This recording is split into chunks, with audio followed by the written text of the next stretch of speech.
plus area 3 times x3. Then divide tanan sa total area. Area 1 plus area 2 plus area 3. So, i-edit ko lang niyo ang ginbutang ko sa calcio. Islan ko lang niyo isang mga distances. So, hindi 100 na diyo. 100.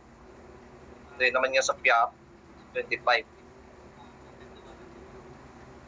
Tapos doon naman niya sa PIAP, 150.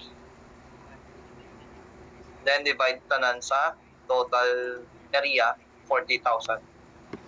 So, ano yaton nga, x bar. 90.63. 1 plus 3y over 1 minus 2y. Okay? Sige. So we have here the dy over dx is equal to x squared times 1. So, any questions? Y. Next, by cross multiplication naman. May questions pa ka mo? Sa natin, equation, i-retain na natin guys ang ang variable y sa PIAP. So we have here the, hindi, ang x gali ang i-retain. Kasi may questions ka mo, mangkot lang mo ha. So by cross multiplication, ang dx natin is magiging denominator, numerator na siya. So dy is equal to x squared. Y question? 1 plus 3y over 1 minus 2y dx. So, ari mga past learner, mga past learner, gali. So, denominator is numerator sa PIAP. So, may questions na. Okay lang. Nag-gets man ang ang topic.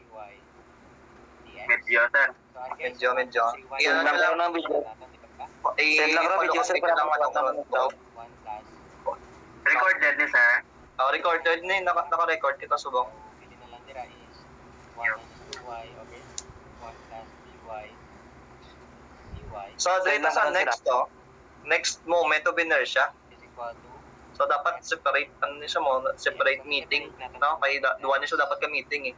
Pero ginisa ko lang, kaso hindi kaya kay go. Anong gano'n na manog 4 na. Pero lang, para at least may may idea na kamo kung anong inertia. So, ang inertia, ganda ka mo nun. how about ang b guys?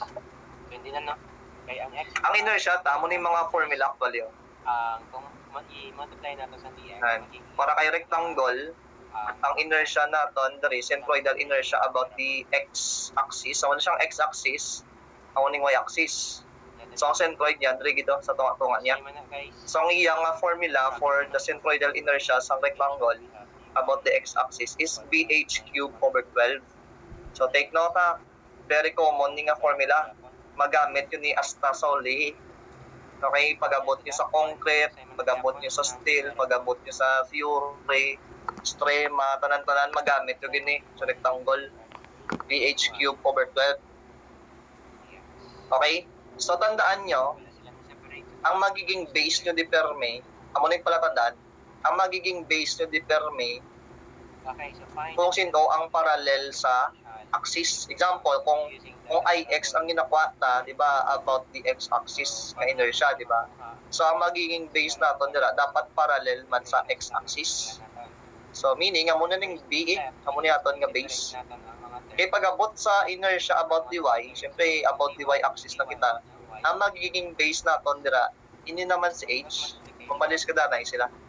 Basta, for short, kung sino ang parallel sa axis, amo na diyo na natin magiging base. Okay? Kaya lang to, yung Palarias lang sila formula. Pero masala ka lang dira pag-abot sa mga kung ano i-cube mo dira, sino i-cube mo, sinong base mo da, sinong height mo. Basta tandaan nyo lang kung sino ang parallel sa axis nga dimension na mo nang magiging base. Okay? Next, para naman kay triangle. Si triangle naman niya, parehas lang. So, over 36 lang siya galing. So, BH cube over 36. Kung about the x-axis ng inertia. Kung about the y-axis naman, same formula man gyapon, BH cube over 36. Pero, liwat, ang magiging base naton dira, ang parallel sa y-axis. So, muna ning magiging base na si h. Okay? Nagbalis ka na, lang sila. So, para kay circle naman, tatlo lang kita ka-shape pa. Para kay circle naman, ang aton diri nga inertia sa x kag sa y parehas lang. Siyempre, bilog man na siya eh. Kung anong magiging inertia naton sa x, amo man na sa y. Okay? So, ang iya nga formula, pi r4 over 4. Or in terms of diameter, pi d4 over 64. So, liwata, tabi sa doon yun eh, magamit yung ginipagabot sa strema, sa theory, sa concrete, sa steel, magamit yung nagyapon. So, dapat may mga basic knowledge ka mo sa mga inertia. Pag hollow naman niya, dugang ko na lang eh. Pag hollow, pa-minus-minus ka malang dira sang outer diameter minus inner diameter. Same formula lang siya sa solid circle. Okay? Pag sa semicircle, semicircle, ang inertia about the x naton, medyo complicated lang siya sa ulon. Pi over 8 minus 8 over 9 pi r4. Okay? So, munang inertia naton about the x pag semicircle. So, mula na, no? Ang common shapes lang naton diri nga, no? I-discuss. Na kita magpadalom gid sa inertia kay magyan yung manigapon pag-abot sa sa steel. Inilang ako rectangle, triangle, kag circle. So, there is a problem pa. Yung ginapangita, there is ang inertia about the neutral axis eh. About the neutral axis ang ginapangita.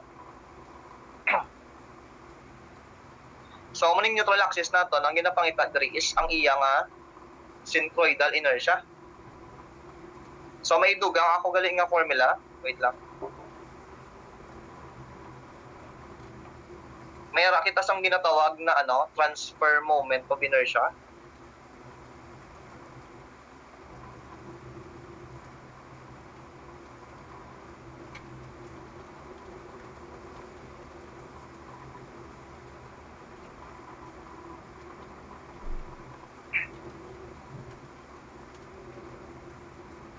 Sige.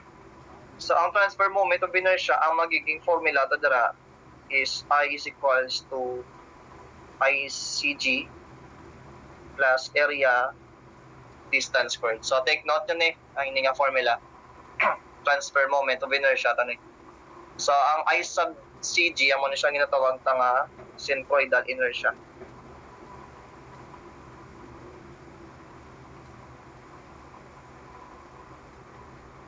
Tapos, ini naman niya, ang second term,